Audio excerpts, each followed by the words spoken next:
I just want to start off saying that I think a lot about what happened last night had a lot to do with the information that this order is getting out to everyone right now, especially the fact that we're really kind of pulling the sheet back from this neo-New Age movement that has really been invented, circumvented, and directed by the Illuminati, by the reptilian agenda. And they're using it to co-opt another function of human spirituality and drive it right back into the same place that they're marching the three big religions of slavery. The neo-pagan movement really is sort of a way to entrap women, knowing that women are very, very injured by and disgusted with the ultimate father god of Christianity, Islam, and Judaism, seeing how that is completely unnatural and absolutely devoid of any real feminine energy or feminine compassion. So you turn to a goddess religion, which is just as co-opted and in essence worthless as a spiritual evolutionary tool. Remember that religion is the imitation of your god or goddess upon the earth. And it is by doing the works of these gods and goddesses that you are exemplifying them and extolling what their higher purpose is, and you are merging your higher self with that energetic current. So when you're talking about a whole co-opted movement, then it's just going to lead you right to the shithole that you tried to get out of anyways. There's a real emptiness there. And for as much people that I got email from screaming to me about how much, how could you say this about Wicca, and asking them certain questions about, how is there fulfillment, and then sort of like really changing the question into like, what's your life like? What are your goals like? And then the ones that were really honest really just sort of said, I'm nowhere near where I want to be. Well, how come?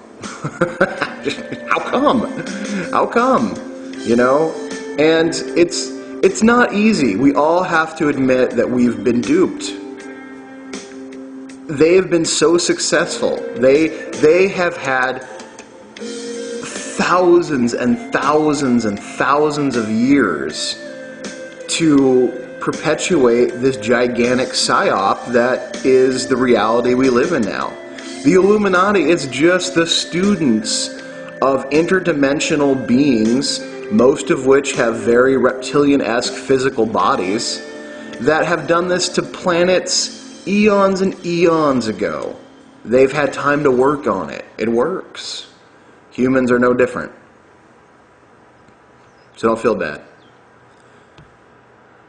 Last night, some stuff came up, and I actually had to go, let's just say I was called in. And, I really get the feeling that because we are saying, hey, there's a deeper devotion here. Hey, the real workings of Kabbalistic magic is to attain and manifest your great work. It is to write your name in the in the stars above. That's meaning that you've completed the great work, and to attain to your highest genius. That is to say that that your higher self is you, and you know the highest aspirations. You've set yourself free. You don't necessarily worry about famous people or what's on TV. You've put yourself to the work. You are the salt of the earth, and you are making the world a much better place and easier for other people to complete their great work. And the adventure in that is more powerful and more wonderful than any TV show, than any movie. It's the ultimate adventure, and the adventure where everything that you go through sustains, refines, and strengthens and beautifies everything that you are. That is the path of true adepthood. That is the path of true arcane Kabbalistic magic.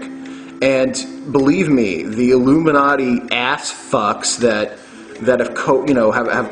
have merged their Luciferian Colopian currents and have turned Aleister Crowley into a pop icon, and just spread their darkness all around, and sickness, not darkness but sickness. They're making sure that very few people have any real idea. So last night, where I've got another member who is truly in real peril, and I can tell when I walk in that it's so cold that I could almost feel it freezing my skin. I could see my breath as like a thick, mucusy cloud in front of me, and I know something's seriously going on. But I'm just like, wow, how could it be so bad around you? I've had bad things happen to me, and I've had things come at me, but never to this situation. Never. So, being that I am a priest king of Wicca, being that I am a relatively accomplished magician, I can't run from these situations. I have taken too many vows, and I have really brought myself into the idea that I don't fear any entity. I don't fear any entity. Let me say that again. I do not fear any entity. And to be honest with you, I can't wait to see you. You know what I'm saying? Because that's when I also then get to go to work. There's another aspect to my work that I enjoy. You know how you call in like an exterminator? You're just astral rats. Astral cockroaches. And I get to go to work, motherfuckers. That's just what it is. So, there's some concern, there's some wow, what's going on, but I get to go to work. So, I just really want to bring a couple things to everyone's attention. And I'm going to read from one of my favorite books. I don't even know if you can get it anymore. I think I'm just going to start releasing passages so people can have it. But I want to talk about the Archangel Michael, who is, as a magician, because you are God in the circle, you are the God of the microcosm. He is one of your mightiest defenders. Really the only other entity in all the multiverse whose name carries more fear is Thor's. Thor and the Archangel Michael are the most powerful entities for protection. There's a few others that are pretty close, but there's no entity that I know of or have ever met or encountered that the words Thor and Michael haven't just made it drop a load in its etheric pants. These are powerful words. And I really like this picture of the archangel here. It's almost fully devoid of its Christian trappings. I like the fact that it's stepping on the back of the head and smothering the entity's face so you can't see it. It's very important because he is extinguishing the personality of the dark entity or the dark magnetic force that most people call the devil. He is essentially showing full dominance. And when we're talking about the magic sword, in this order, you need to formulate and consecrate the astral magical sword. You need to. Here's what it says. May this sword become a weapon of might to scatter the beings of the unseen world. May its use in war bring peace. May it be brilliant as Tippereth, terrible as Geburah, and merciful as Shest. Tippereth is the brilliant splendor of your higher self. This means that only the higher self can weld this magical, powerful sword.